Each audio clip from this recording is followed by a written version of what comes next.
140 కోట్ల మందికి పైగా జనాభా ఉన్న అతిపెద్ద మార్కెట్, ప్రపంచంలోనే అతిపెద్ద ప్రజాస్వామ్య దేశం. తన జోలికి వస్తే తప్ప కలలో కూడా ఎవరికి హాని తలపెట్టాలనుకోని దేశం. అందుకే ప్రపంచమే భారత్ను బెస్ట్ ఫ్రెండ్గా చూస్తుంది. కానీ ట్రంప్ మాత్రం పని కట్టుకుని కవ్విస్తున్నారు. ఈ చర్యలనే అమెరికన్లు తప్పుపడుతున్నారు. భారత్తో వైరం అమెరికానే నాశనం చేస్తుందని ట్రంప్కు హితబోధ చేస్తున్నారు. భారత్తో స్నేహాన్ని కోల్పోవడం వ్యూహాత్మక వైఫల్యమే అన్నదే వారందరి మాట.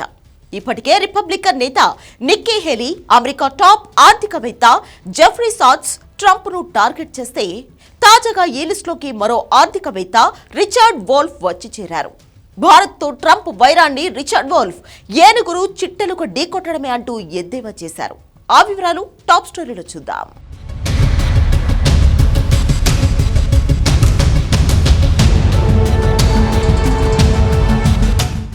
You are playing with a very different adversary. India will sell its exports no longer to the United States, but to the rest of the BRICS. ఈయన పేరు రిచర్డ్ వోల్ఫ్, అమెరికా టాప్ ఆర్థికవేత్త. భారత్పై ట్రంప్ టారిఫ్స్ ను తీవ్రంగా ఖండించారు.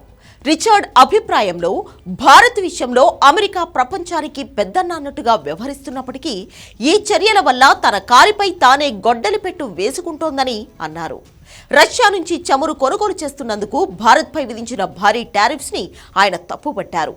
America ప్రవర్తనను ఆయన ఒక ఎలుగు వెళ్లి ఏనుగును గుద్దినట్టే అని అభివర్ణించారు. అప్పుడే అమెరికా చర్యలతో బ్రిక్స్ కూటమి మరింత బలపడుతుందని విశ్లేషించారు. అమెరికా చర్యలు పాశ్చాత్య దేశాలకు ప్రత్యామ్నాయంగా ఎదుగుతున్న బ్రిక్స్ కూటమిని మరింత బలోపేతం చేస్తాయని వోల్ఫ్ హెచ్చరించారు. సింపుల్ గా చెప్పాలంటే, భారత్తో పెట్టుకుని అమెరికా చాలా పెద్ద తప్పు చేసిందనేది అమెరికా ఆర్థికవేత్త అంచనా.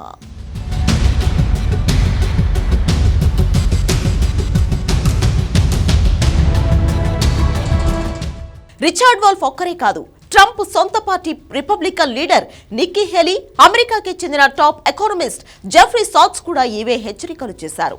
భారత్తో పెట్టుకుంటే నాశనం తప్పదన్న మాటే వారంతా చెప్పారు. అయినప్పటికీ ట్రంప్ వెనక్కి తగ్గలేదు. భారత్కు తగ్గే ఉద్దేశమే లేదు.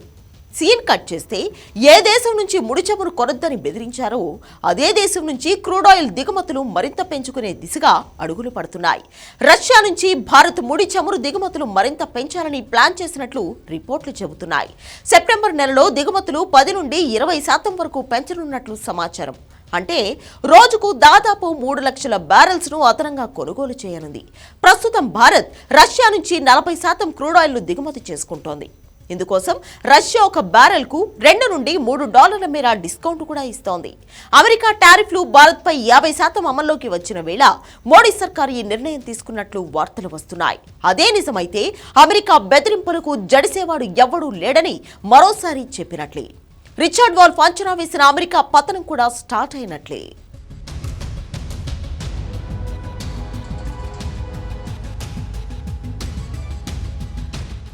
అమెరికా అధ్యక్షుడిగా డేరింగ్ డెసిషన్స్ తీసుకోవడం తప్పులేదు. కానీ ఆ నిర్ణయాల ప్రభావం తమ భవిష్యత్తుపై ఎంత దారుణంగా ఉండబోతుందో ఆలోచించలేకపోవడం ముమ్మాటికి అజ్ఞానమే. పైగా అమెరికా అధ్యక్షుడిగా ట్రంప్ మరో 3 ఏళ్లు పదవిలో ఉంటారు. ఈ 3 ఏళ్లలో ఇవే తలతిక్క నిర్ణయాలు తీసుకుంటే అమెరికాను ఎవ్వరూ కాపాడలేరు. ఒక్కటి మాత్రం నిజం, ఎన్నికల ప్రచారంలో ప్రజలకిచ్చిన మేక్ అమెరికా గ్రేట్ అగైన్ వాగ్దానాన్ని ట్రంప్ ఎప్పటికీ నెరవేర్చలేడు. స్వహస్తాలతో అమెరికా పతనాన్ని శాసించిన చెత్త అధ్యక్షుడిగా ఆ దేశ రాజకీయ చరిత్రలో నిలిచిపోతాడు. ప్రపంచ దేశాలను టారిఫ్స్ తో వేధించిన నియంతగాను చెత్త చరిత్ర మూటగట్టుకుంటాడు.